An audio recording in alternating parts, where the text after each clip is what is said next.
Hello, hello. So many years ago, I tried to teach on Coursera. I taught on Coursera.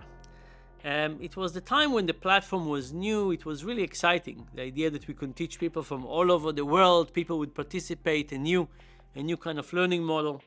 And me and people in my lab, we spent a tremendous amount of effort and energy creating videos and material and questions and so on. We were excited, we worked very hard, and then the course started. And it was a lot of work before, but once it started, it was extra hard work. For example, there was one day that a mother of a kid who was studying in the course, the mother called her daughter for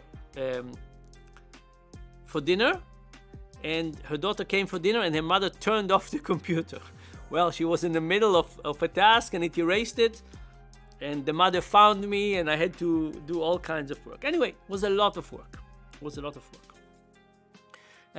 Lots of issues and questions and discussion boards and so on, and I have a busy life, and this was crazily unbelievable. But something else happened. And in the class, there were almost 200,000 people.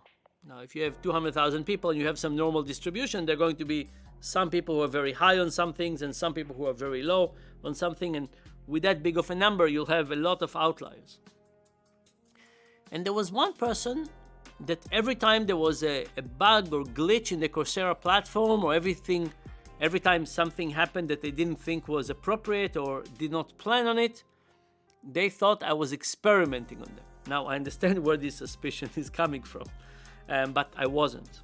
And there are actually very strict rules about not experimenting on student, and I did not experiment on student in any way. But that person did not stop in raising suspicions. He actually approached the Duke IRB, the Institutional Review Board, the Ethics Committee, and he complained that I am doing experiments on the students without their knowledge.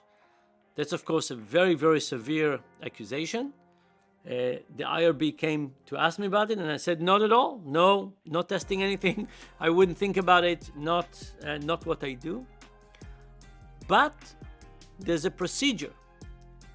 And the moment he complained, the procedure was kicked, and now they had to review everything about Coursera. And they had to review all the codes and all the material and so on.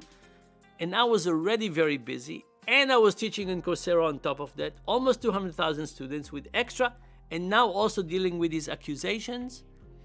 For the next month or so, I basically didn't sleep. I had to work on my day job, I had to teach in Coursera, and I had to deal with all the complaints at the IRB. Of course, at the end, there was nothing there, but the process was kicked in. And, ideally, they would have waited a month for me to finish the course.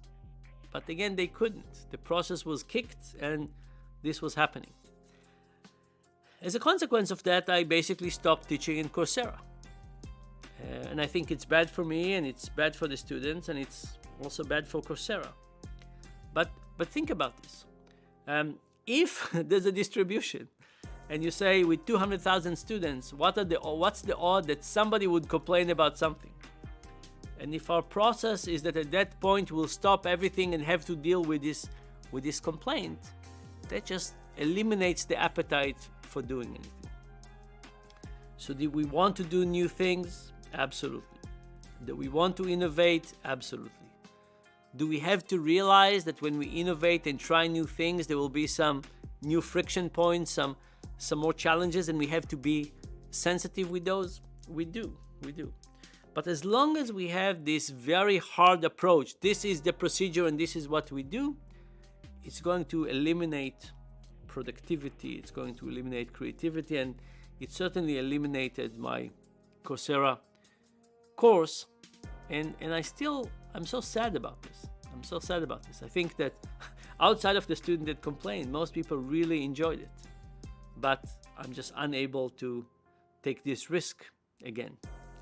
Sad for everybody. But that's one of the costs of these procedures just kick in without any thought and without any way to slow them down, think about them, adjust them. Very sad.